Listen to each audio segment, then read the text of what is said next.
हंगामा करने वालों के खिलाफ एक एफआईआर दर्ज किया जिसका नंबर है एफआईआर नंबर 20 और इस एफआईआर में हंगामा करने वाले लोगों को अज्ञात बताया गया। ने वहां पर जो भी किया आप उसको सही मानते हैं? बजरंग दल ने वहां पर कुछ भी ऐसा नहीं किया जो लोकतंत्र के विपरीत हो, जो कानून के विपरीत हो।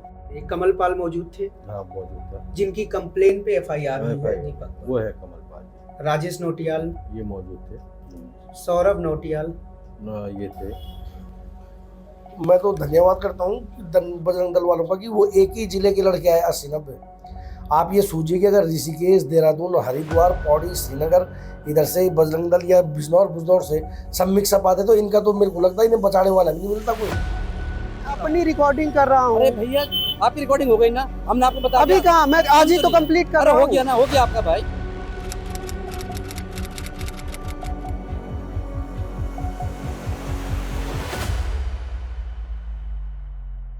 पिछले हफ्ते उत्तराखंड के कोटद्वार के दीपक कुमार उर्फ मोहम्मद दीपक काफी चर्चित रहे। पूरे देश में उनकी हिम्मत और जज्बे को लेकर बातें हुई, लेकिन इस पूरे प्रकरण में एक पक्ष ऐसा भी है जिसको लेकर बातें ना के बराबर हुई। वह है उत्तराखंड पुलिस और हिंदुत्ववादी संगठनों के गठजोड़ की कहानी। और यही कारण है कि इस पूरे प्रकरण से जुड़े दो अहम सवालों के जवाब हमें अभी तक नहीं मिले। सवाल नंबर 1 कि जिस दीपक कुमार ने पूरे देश में मानवता की एक मिसाल पेश की, उसके ऊपर उत्तराखंड पुलिस द्वारा एफआईआर क्यों दर्ज किया गया। सवाल नंबर 2 31 जनवरी को जिन लोगों ने दीपक कुमार के जिम के बाहर हुड़दंग मचाया, उत्पात मचाया और उन्हें धमकियां दी, वो लोग पुलिस की एफआईआर में अभी भी अज्ञात क्यों हैं? उनकी गिरफ्तारी अभी तक क्यों नहीं हुई? जबकि हमारी अपनी इन्वेस्टिगेशन में इनमें से कई सारे लोगों ने ऑन कैमरा इस बात को स्वीकार किया है कि वह 31 जनवरी को दीपक के जिम के बाहर मौजूद थे। इनमें से कई सारे लोग भाजपा, बजरंग दल, विश्व हिंदू परिषद और आरएसएस के स्टूडेंट विंग एबीवीपी से जुड़े हुए हैं। ये लोग कौन हैं, इनके बारे में हम आगे विस्तार से बात करेंगे, लेकिन एक बार इस पूरे घटनाक्रम की टाइमलाइन समझ लेते हैं। दरअसल 26 जनवरी को बजरंग दल के कमलपाल, शक्ति सिंह गुसाई और उनके अन्य साथी बाबा गारमेंट पर जाते हैं और दुकान के बाहर बोर्ड पर लगे बाबा शब्द को हटाने की बात कहते हैं। इस बीच दीपक कुमार और उनके दोस्त विजय रावत वहां पर आते हैं और बजरंग दल और विजय रावत और दीपक कुमार के बीच में बहस होती है। इस बीच बजरंग दल के लोग दीपक कुमार से उनका नाम पूछते हैं तो दीपक कुमार अपना नाम मोहम्मद दीपक बताते हैं और बजरंग दल के कार्यकर्ताओं को वहां से भगा देते हैं। नाम लिखने ने कहा था कि शुभ अहमद लिख देना। तूने कब से लिख रखा नाम? मैंने तो बाबा तो 30 साल पुरानी दुकान है ना। तो हम जब आपके पास आए थे पिछली बार, नहीं आपने कहा है ना, आप जो नाम है तुम्हारा वो नाम रखो, ठीक है। आपका नाम क्या भाई? अपना नाम? मेरा नाम मोहम्मद दीपक है भाई। मोहम्मद दीपक है आपका नाम, ठीक है। जिसके बाद यह वीडियो इंटरनेट पर वायरल होती है। वीडियो इंटरनेट पर वायरल होने के बाद 30 जनवरी को देहरादून बजरंग दल की तरफ से देहरादून एक्सक्लूसिव नामक इंस्टाग्राम पेज पर एक स्टोरी लगाई जाती है कि देहरादून के सभी बजरंग दल के कार्यकर्ता ऑफिस पहुंचे और यहां से हमें कोटद्वार जाना है और मोहम्मद दीपक को उसी की भाषा में सबक सिखाना है। फिर अगले दिन 31 जनवरी को देहरादून से चलकर बजरंग दल के तमाम कार्यकर्ता इस जगह पर पहुंचते हैं। यह चेक पोस्ट है कौड़िया। यहाँ से अगर हम आगे जाएंगे तो करीब 2 किलोमीटर बाद दीपक का जिम है, कोतवाली है और उसी के आसपास बाबा की दुकान है। यहाँ पर करीब 2 बजे बजरंग दल के कार्यकर्ता जब पहुँचते हैं तो पुलिस और उनके बीच धक्का मुक्की होती है। पुलिस उन्हें रोकने की कोशिश करती है क्योंकि ठीक उसी दिन उत्तराखंड के मुख्यमंत्री पुष्कर सिंह धामी का भी यहाँ पर कार्यक्रम था, लेकिन वह नहीं रुकते हैं। पुलिस को धक्का देकर वह यहाँ से आगे बढ़ते हैं, गाली गलौज करते हुए, हूटर बजाते हुए और वीडियो बनाते हुए वह दीपक के जिम पर पहुँचते हैं। और दीपक के जिम पर पहुँचने से पहले वह बाबा गारमेंट पर ही पहुँचते हैं और जमकर हंगामा काटते हैं, गाली गलौज देते हैं और पुलिस के साथ वहाँ पर भी इनकी गहमा गहमी चलती रहती है। दीपक के जिम के सामने करीब 1.5 से 2 घंटा हंगामा करने के बाद ये लोग वहाँ से वापस आते हैं। फिर शाम को दीपक कुमार अपने जिम के सामने हुए हंगामे और उन्हें मिली धमकियों को लेकर पुलिस को कंप्लेंट देने जाते हैं। लेकिन उसी शाम उत्तराखंड पुलिस दीपक कुमार पर एफआईआर दर्ज कर देती। दीपक कुमार पर कोटद्वार पुलिस द्वारा जो एफआईआर दर्ज किया गया है वो अभी मेरे हाथ में, और इस एफआईआर का नंबर है एफआईआर नंबर 19, और इसका डेट देखिए 31 जनवरी 2026, और इसकी टाइमिंग है शाम के 7:20, यानी कि लगभग उसी टाइम ये एफआईआर दीपक पर दर्ज की गई जब वह पुलिस स्टेशन अपनी कंप्लेन लेकर गए थे। और इसमें एक और इंटरेस्टिंग चीज है, इसके शिकायतकर्ता का नाम सुनिए। इसके शिकायतकर्ता हैं कमल पाल, जो कि बजरंग दल के कार्यकर्ता हैं, और यह कमल पाल वही कमल पाल हैं जो 26 जनवरी को बाबा गारमेंट पर जाते हैं और उन्हें बोर्ड से नाम हटाने की धमकी देते हैं। और एक और देखिए, ये एफआईआर में कमल पाल का तो नाम है लेकिन पिता का नाम नामालूम लिख दिया गया है। इसके अलावा जब हम इस एफआईआर को पढ़ते हैं जिसमें शिकायत दी गई है, उसमें जो कमल पाल शिकायत देते हैं वह घटना की तारीख 28 जनवरी बताते हैं, जबकि बाबा की दुकान पर जो हंगामा हुआ था वह 26 तारीख को किया गया था, जिसको देखकर ये लगता है कि ये एफआईआर काफी जल्दबाजी में लिखा गया है।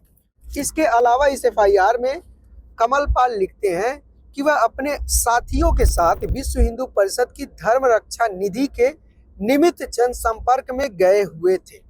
इस बीच पटेल मार्ग पर मस्जिद के पीछे जब हमारे द्वारा जनसंपर्क किया जा रहा था तो दीपक उर्फ अक्की कुमार, मालिक हल्क जिम एवं विजय रावत के द्वारा एवं अन्य व्यक्तियों द्वारा हमें जनसंपर्क करने से रोका गया। वह हमारे साथ जान से मारने की नियत से हमला किया गया। कमल पाल कह रहे हैं कि वह जनसंपर्क कर रहे थे उस दिन जिस दिन दीपक और इनके बीच विवाद हुआ, लेकिन इन्हीं के विश्व हिंदू परिषद के जो जिला मंत्री हैं राजेश जदली, जब हमने उनसे बात की तो उन्होंने हमें जो बताया वह आप भी सुनिए। कि 26 जनवरी को हमारे कार्यकर्ता बाबा जो दुकानदार हैं, जो विवाद शुरू हुआ है जहाँ से, उनकी दुकान में गए थे। और पूर्व में क्या था, 3 महीने पहले 4 महीने पहले उनसे बातचीत भी हुई थी दुकान के नाम को चेंज करके बाबा नाम के शब्द को लेके, जिसमें दुकानदार के द्वारा कार्यकर्ताओं को ये कहा गया था कि मैं दुकान शिफ्ट करने के बाद इस नाम को चेंज कर दूंगा। ठीक है, दुकान शिफ्ट होने के बाद जब वो नाम चेंज नहीं हुआ तो 26 जनवरी को हमारे बजरंग दल के कुछ कार्यकर्ता जाते हैं और दुकानदार से वार्तालाप करते हैं। ऐसा ना, आप अपने कागज उसमें रखो, नाम अलग होना चाहिए जी। ये तो देखो, नाम तो देखो है? नहीं, नाम से तो फर्क है। अरे ऊपर नाम भी लिखा हुआ है ना, शोएब अहमद। जबकि ठीक उसी शाम दीपक कुमार ने पुलिस को लिखित कंप्लेंट में जिम के बाहर हंगामा करने वाले लोगों के 20 नाम दिए, और इस कंप्लेन में दीपक कुमार ने ना सिर्फ उन लोगों के नाम दिए बल्कि उनके मोबाइल नंबर भी दिए, और यहाँ तक कि देहरादून से आई हुई 8 गाड़ियों के भी नंबर दिए। लेकिन फिर भी पुलिस ने दीपक की कंप्लेंट के आधार पर एफआईआर दर्ज नहीं किया, बल्कि खुद से देर रात 10:45 पर हंगामा करने वालों के खिलाफ एक एफआईआर दर्ज किया, जिसका नंबर है एफआईआर नंबर 20, और इस एफआईआर में हंगामा करने वाले लोगों को अज्ञात बताया गया। जाहिर सी बात है, दीपक ने जितने भी नाम दिए थे उनमें से किसी भी नाम को इस एफआईआर में शामिल नहीं किया गया। क्यों? क्योंकि पुलिस इन लोगों की पहचान नहीं कर पाई थी। दरअसल दीपक कुमार ने जिन 20 लोगों के नाम अपनी कंप्लेंट में दिए, इनमें से 17 लोग कोटद्वार के ही रहने वाले हैं और 3 लोग देहरादून की। सबसे पहले बात उन 17 लोगों की जो कोटद्वार के ही रहने वाले हैं। इन 17 लोगों में से 5 लोग राजेश जदली, कमल पाल, गौरव कश्यप, शक्ति सिंह गुसाई और विक्रांत भंडारी विश्व हिंदू परिषद और बजरंग दल से जुड़े हुए हैं। राजेश जदली विश्व हिंदू परिषद के जिला महामंत्री, गौरव और कमल बजरंग दल के जिला संयोजक और सह संयोजक हैं, जबकि शक्ति बजरंग दल के कार्यकर्ता और विक्रांत गौ सेवक हैं। हमने इन सब के मुखिया राजेश जदली से बात की। जैसे ही वो बाहर से हमारे कार्यकर्ता आते हैं, पहले तो उन्हें क्या है कि बैरियर पे रोक दिया जाता है और उनकी गाड़ियाँ वहीं खड़ी कर दी जाती है। वो पैदल जो है फिर अपना आते हैं, और जो बाबा वाले हैं उनकी दुकान जो है मेरी दुकान के नज़दीक ही पड़ती है, हम एक ही मोहल्ले में हमारी दुकानें हैं। तो मेरी दुकान के आगे से जाते हैं तब मैं आप उनको देखता हूँ, मैं खुद उनके साथ जाता हूँ। तो जब वहाँ पे हमारे कार्यकर्ता पहुँचते हैं तो दुकान बंद करके जा चुके होते हैं। ऑलमोस्ट या तो शायद उन्हें खबर हो गई होगी, और एक अच्छा स्टेप था उनका भी कि वो बंद करके चले गए, नहीं तो कहीं ना कहीं फिर टकराव की भी स्थिति बनती है। ये एक समझदारी भरा उनकी तरफ से कदम था। और कुछ देर वहाँ पे कार्यकर्ताओं के द्वारा प्रदर्शन करा गया। उसके उपरांत वो चल के हमारे यहाँ एक माल्यधान जगह है, यहाँ पे अक्सर मीटिंगें होती हैं और कार्यक्रम, सांस्कृतिक कार्यक्रम होते हैं या कोई सभा होती है तो जनरली वो माल्यधान में होती है। तो कार्यकर्ता वहाँ से जो है माल्यधान पहुँचते हैं, और जैसे कि आपने वीडियो में भी देखा है कि लोग, कई कार्यकर्ता मंच में खड़े हुए हैं। तो वो बेसिकली माल्यधान जगह है जहाँ पे ये कार्यक्रम होते हैं। तो आप और- उस दौरान हम्म, जब 31 तारीख को वहां से आपके कार्यकर्ता आए बैरिकेडिंग से लेकर हम्म, जिम के सामने गए, थोड़ी देर वहां रहे, फिर उस उद्यान में गए, हम्म। इस दौरान आप मौजूद थे? मैं मौजूद था वहाँ पे, और ये सब मेरे ही सामने ये सारी चीज़ें हुई हैं। और फिर उसके बाद क्या है कि सब लोग माल्यधान पहुँचते हैं और वहाँ पे जो है अपनी अपनी बात जो है कार्यकर्ता रखना शुरू करते हैं। माल्यधान के नज़दीक में ही मोहम्मद दीपक का जिम है। जदली ने हमें बताया कि बजरंग दल ने उस दिन हंगामा इसलिए किया क्योंकि सोशल मीडिया पर दीपक को काफी समर्थन मिल रहा था और बजरंग दल की आलोचना हो रही थी।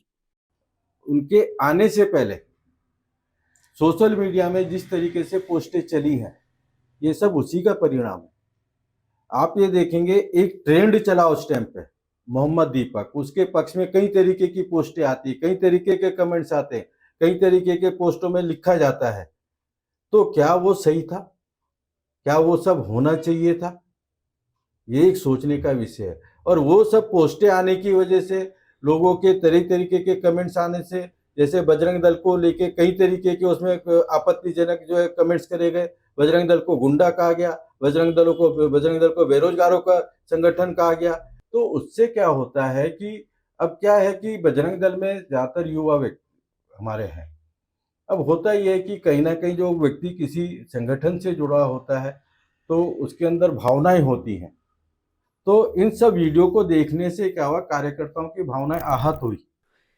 इसके साथ ही जदली ने 5 और लोगों, कमल पाल, राजेश नोटियाल, सौरभ नोटियाल, हार्दिक पाल और दीपक बजरंगी के नामों की पुष्टि की जो हंगामे में शामिल थे। जो मेरे जानकारी में जिन्हें मैं जानता हूँ और मेरे को जो दिखाई दिए वहाँ, उनका मैंने बता ही दिया कि ये मौजूद थे वहाँ पे। मैं आपको बताऊँ, एक बार मौजूद वाला कंफर्म कर लेते हैं। एक कमल पाल मौजूद थे हाँ मौजूद था। जिनकी कंप्लेन पे एफआईआर हुई है FIR दीपक पर। वो है कमल पाल जी, राजेश नोटियाल, ये मौजूद थे। अंकित काला, इसका पता नहीं है मेरे को, मैं जानता भी नहीं हूँ कौन है ये। अच्छा, सौरभ नोटियाल, ये थे, विक्रांत भंडारी, ये मौजूद थे, हार्दिक पाल, ये मौजूद थे, दीपक बजरंगी मौजूद थे। दीपक बजरंगी मौजूद थे हाँ जी, और इनकी मेरे को जानकारी, ये मौजूद थे। इसके बाद हम दीपक बजरंगी से मिले जो कि राजेश जदली के ऑफिस में ही मौजूद थे।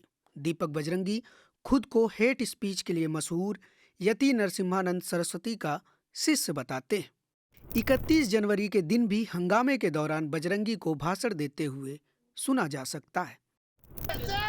ये आग्रह करते हैं कि इस आदमी को तुरंत गिरफ्तार करके और बजरंग दल के कार्यकर्ता जब समाज की सुरक्षा करना चाहता है तो संगठन की सुरक्षा करेगा, 100% करेगा।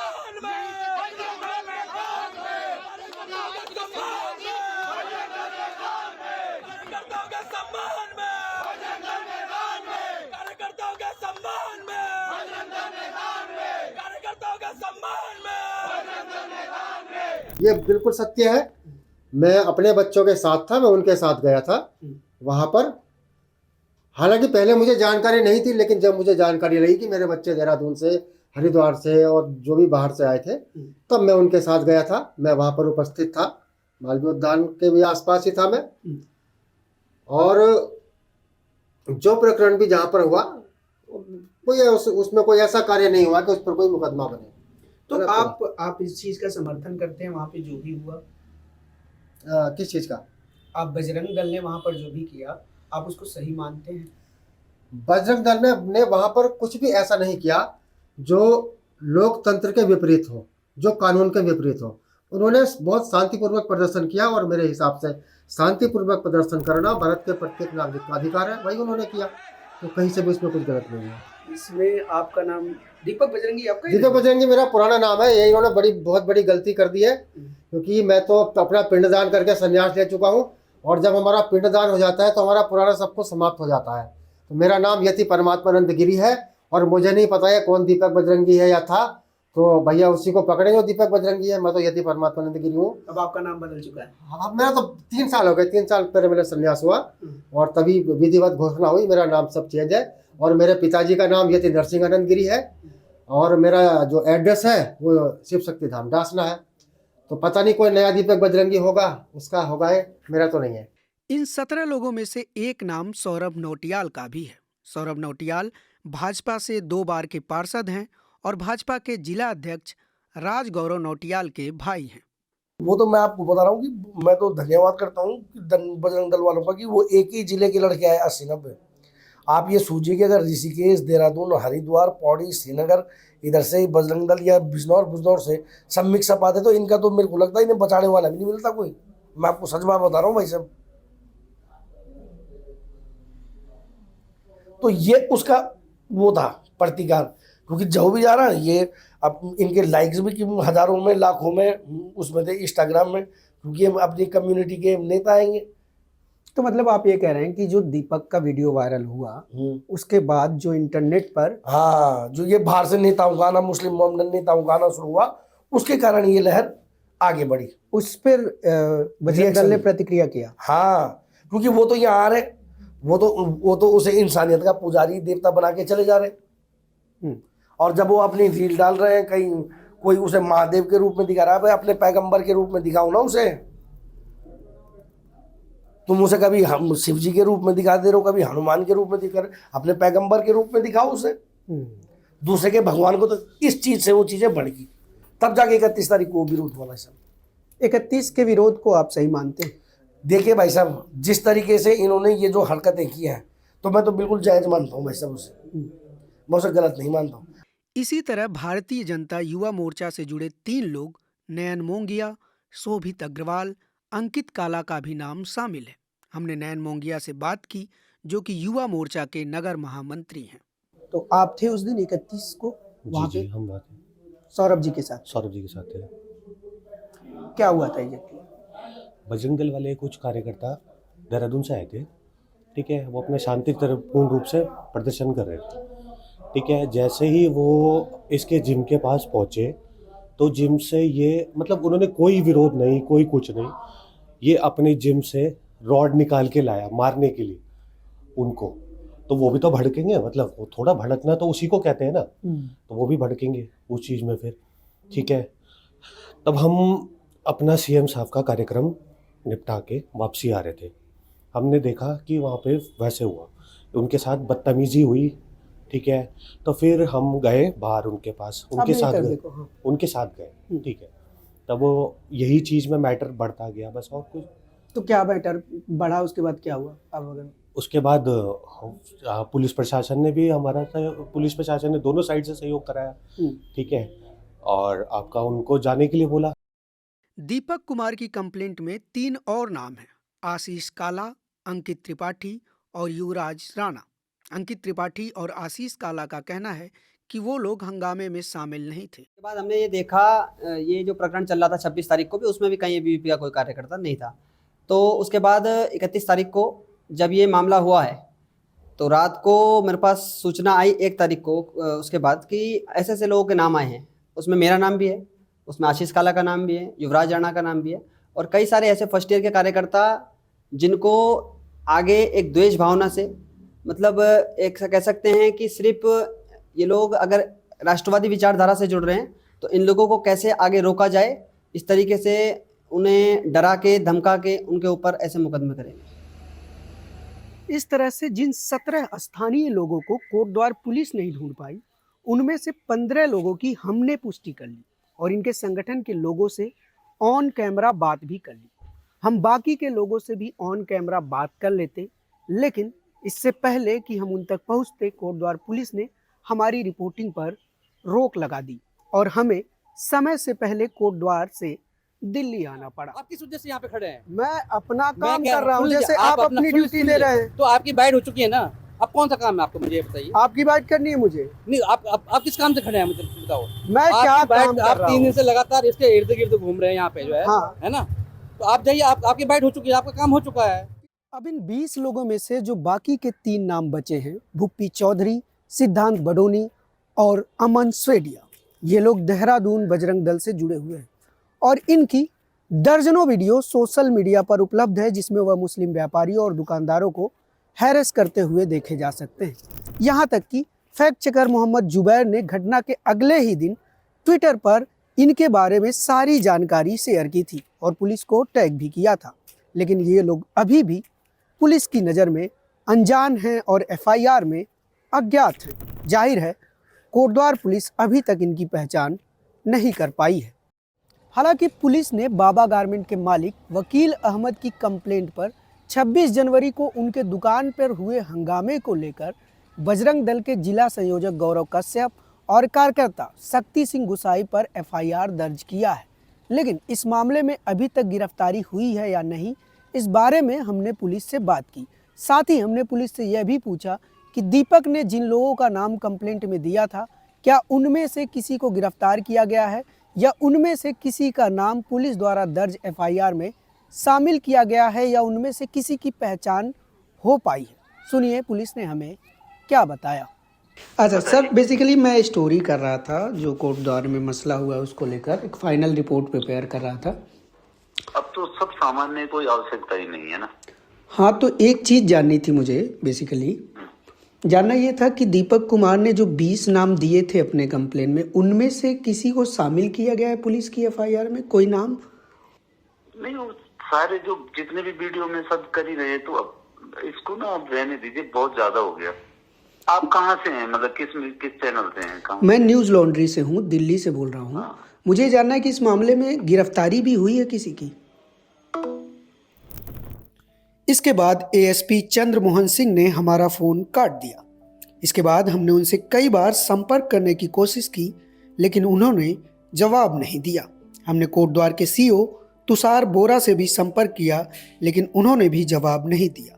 हालांकि हमें मीडिया रिपोर्ट से जानकारी मिली है कि पुलिस ने इनमें से एक दीपक बजरंगी को गिरफ्तार किया है। वहीं दूसरी तरफ मोहम्मद दीपक अपनी ईमानदारी की कीमत चुका रहे हैं और उनके जिम की मेंबरशिप कम हो गई है।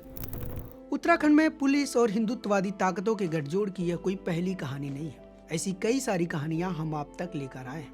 हाल ही में हमने उत्तराखंड में इसी गठजोड़ को एक्सपोज करते हुए एक बहुत ही कॉम्प्रिहेंसिव डॉक्यूमेंट्री बनाई है, जो कि YouTube पर और हमारे वेबसाइट पर उपलब्ध है। आप उसे देख सकते हैं। इसके साथ ही मेरा आप सब दर्शकों से अपील है कि आप जानते हैं कि न्यूज़ लॉन्ड्री किसी सरकार या कॉरपोरेट से विज्ञापन नहीं लेता। हम ऐसा कर पाते हैं क्योंकि हम किसी सरकार या कॉरपोरेट के भरोसे पत्रकारिता नहीं करते, बल्कि आपके भरोसे पत्रकारिता करते हैं। अगर आप चाहते हैं कि हम इसी तरह की पत्रकारिता जारी रखें, आप तक इसी तरह की रिपोर्ट लाते रहें, तो आप न्यूज़ लॉन्ड्री को सब्सक्राइब जरूर करें। हमें सब्सक्राइब करने के लिए आप स्क्रीन पर दिए गए QR कोड को स्कैन कर सकते हैं। न्यूज़ लॉन्ड्री के लिए अनमोल प्रीतम, कोटद्वार, उत्तराखंड। पत्रकारिता का नासूर बन चुके विज्ञापन के मॉडल को खारिज करके खबरों की इस दुनिया को बदलिए, ताकि पत्रकारिता आपके लिए जवाबदेह बने। newslaundry.com/subscription पर क्लिक कीजिए और अपने मन मुताबिक पेमेंट का विकल्प चुनिए, क्योंकि हमारे सब्सक्राइबर्स का नारा है, मेरे खर्च पर आजाद हैं खबरें।